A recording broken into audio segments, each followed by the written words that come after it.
अस्सलामु अलैकुम रहमतुल्लाहि वबरकातुहू। दुआ कब कबूल होती है, यानी दुआ किस किस घड़ी में कबूल होती है, तो ये हमारे लिए जानना बहुत ही ज़रूरी है ताकि हम उन वक्तों में दुआ करें तो रब तबारक व तआला हमारी दुआ को कबूल फरमाए। तो हमने 10 वक्त को निकाला है और 10 वक्त का इंतखाब अलग अलग से मैंने किया है जिस वक्त दुआएं कबूल होती है। तो आपको चाहिए कि आप भी ज़रूर उन 10 वक्तों में दुआ करें, क्योंकि उन 10 औकात में, उन 10 घड़ी में रब तबारक व तआला अपने बंदों की दुआओं को कबूल फरमाता है। तो सामईन मोहतरम, आइए जानते हैं कि वो 10 औकात, वो 10 वक्त, वो 10 घड़ी कौन कौन सी घड़ी है जब रब तबारक व तआला अपने बंदों की दुआओं को कबूल फरमाता है। तो उन 10 औकात को और उन 10 घड़ी को जानने से पहले अगर आपने अभी तक हमारे इस चैनल को सब्सक्राइब नहीं किया है तो चैनल को ज़रूर सब्सक्राइब कर दें ताकि इस तरह की दीनी मालूमात का पैगाम आप तमामी हजरात तक पहुंचता रहे। तो आइए मोहतरम नाजरीन, सबसे पहला है कि रात के आखिरी पहर,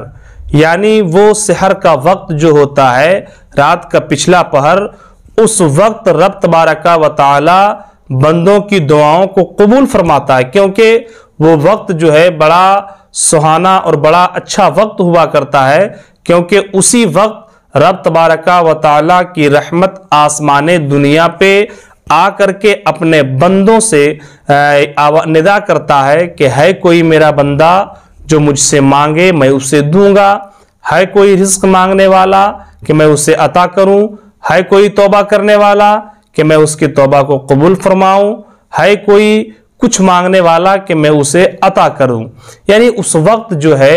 रब की रहमत आसमाने दुनिया पे आके बंदों से मुखातब होकर के ये ऐलान करता है कि इस वक्त जो भी मांगोगे मैं तुम्हें अता फरमाऊंगा। और दूसरा, आज़ान और इकामत के बीच का वक्त, यानी आज़ान होने के बाद इकामत पुकारने से पहले पहले का जो वो वक्त है, वो वक्त भी बहुत ही अच्छा वक्त है। ऐसे वक्त में भी हमें चाहिए कि हम दुआ करें, लेकिन हम क्या करते हैं, अजान और इकामत के बीच में जब सुन्नत वगैरह से फारिग हो जाते हैं तो फिर हम सिर्फ और सिर्फ घड़ी के सुई को देखते रहते हैं, घड़ी के कांटे को देखते रहते हैं कि कब जमात का वक्त हो। हमें चाहिए कि वो वक्त जो है बड़ा कीमती वक्त है। ऐसे वक्त में भी हम रब तबारक व तआला से दुआ करें, क्योंकि उस वक्त की दुआ रब तबारक व तआला कबूल फरमाता है। तीसरा, जब बंदा सजदे में होता है, क्योंकि जब बंदा सजदे में होता है तो वो रब से बहुत ज्यादा करीब होता है, क्योंकि सजदे की हालत में इंसान अपने रब से बहुत ज्यादा करीब हो जाता है। और जब आप सजदे में जाकर के दुआ करेंगे तो रब तबारक व तआला आपकी दुआ को कबूल फरमाएगा, क्योंकि आपने इस आजिजी में सजदे में गिर पड़ करके, जमीन में गिर पड़ के आप जो है रब की बारगाह में दुआ कर रहे हैं। तो रब तबारक व तआला भी देख रहा है कि मेरा बंदा किस तरह से जमीन पे गिर के, किस तरह से अपने बंदे होने का इजहार कर रहा है और सजदा रेज होकर के मेरी बारगाह में दुआएं कर रहा है। तो अल्लाह तबारक व तआला आपकी दुआ को कबूल फरमा लेगा। चौथा है, जुमे के दिन एक ऐसी घड़ी है जिस घड़ी में रब तबारक व तआला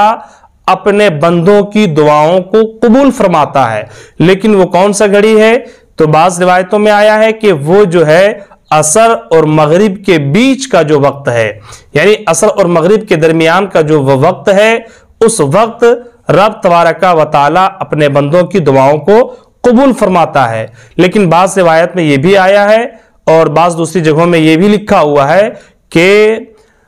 जुमे के दिन इमाम के दोनों खुतबों के बीच में जो वो वक्त है,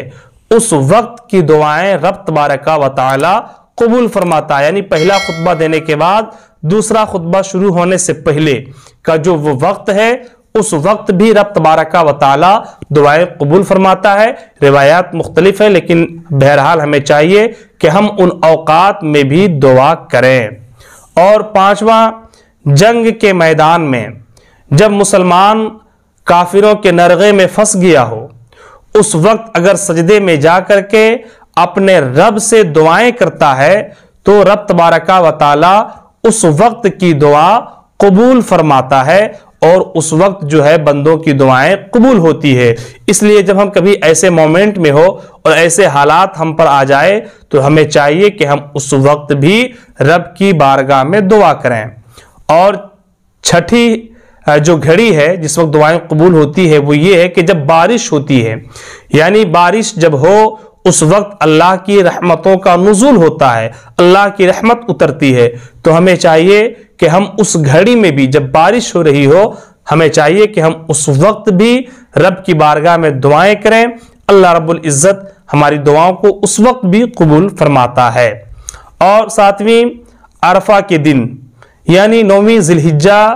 کو جب حاجی میدان عرفات میں جاتے ہیں اور وہاں جا کر کے رب کی بارگاہ میں دعائیں کرتے ہیں تو رب تبارک و تعالی حجاج کرام یعنی حاجیوں کی دعاؤں کو قبول فرماتا ہے۔ تو ہمیں چاہیے کہ ہم اگر وہاں پہ نہیں پہنچ پائے یعنی میدان عرفات کو نہ جا سکے تو ہم جہاں ہیں جس جگہ پہ ہیں ہمیں چاہیے کہ 9ویں ذی الحجہ کو ہم وہیں سے دعا کریں، اللہ رب العزت ہماری دعاؤں کو قبول فرمائے گا۔ 8ویں ہے توبہ کرنے کے بعد، یعنی ہم نے اگر کوئی گناہ کیا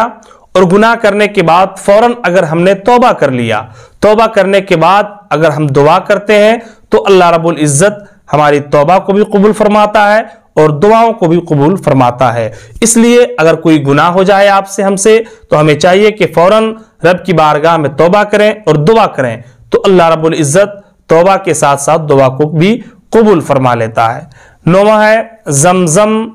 پیتے وقت، یعنی جب ہم آب زمزم پی رہے ہوں تو اس وقت بھی ہمیں چاہیے کہ ہم دعا کریں، کیونکہ آب زمزم پیتے وقت جس چیز کی نیت کی جائے رب تبارک و تعالی اس نیت کو قبول فرما لیتا ہے اور اس نیت کو پوری فرما دیتا ہے۔ تو ہمیں چاہیے کہ زمزم شریف پیتے وقت بھی جو ہے ہم اپنے رب کی بارگاہ میں دعا کریں، اللہ رب العزت ہماری دعا کو قبول فرمائے گا انشاءاللہ۔ اور 10واں ہے کوئی بھی نیک کام کرنے کے بعد، یعنی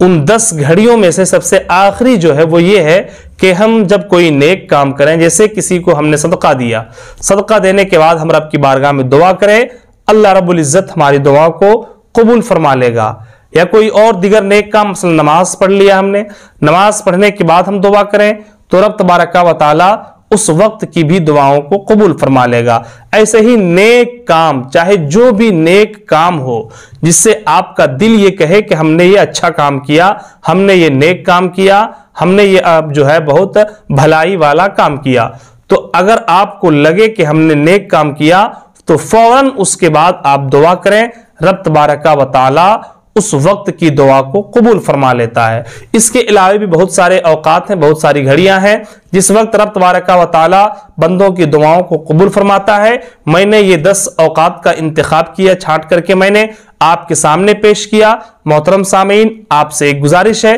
کہ آپ ان اوقات میں اگر آپ کو فرصت ملے تو ضرور رب کی بارگاہ میں دعا کریں، اللہ رب العزت آپ کی دعاؤں کو قبول فرما لے گا۔ اور آپ تمامی حضرات سے گزارش ہے کہ اس ویڈیو کو اپنے تمام تر دوستوں احباب تک ضرور شیئر کریں۔ السلام علیکم ورحمۃ اللہ وبرکاتہ۔